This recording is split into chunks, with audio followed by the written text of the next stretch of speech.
આવા ગામે આજે ગામ લોકો અને આજુબાજુના બધા વૃક્ષ પ્રેમી ભાઈઓ બહેનો આજે આવ્યા છે અને સજોડે બધાએ ભેગા મળીને વૃક્ષ નારાયણની સેવા આરાધના કરવાનો સંકલ્પ કર્યો અને અહીંયા 20 વીઘા જેટલી જમીનમાં એક સાથે વૃક્ષ વાવ્યું છે.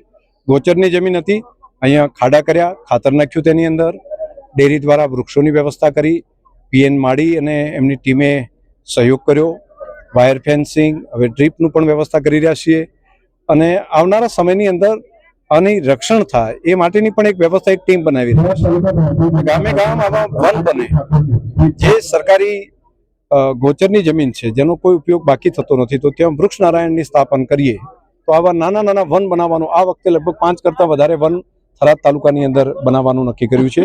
આવનારા સમયમાં પિલુડામાં પણ એક મોટું 100 વીઘા જેટલી જમીનમાં થશે.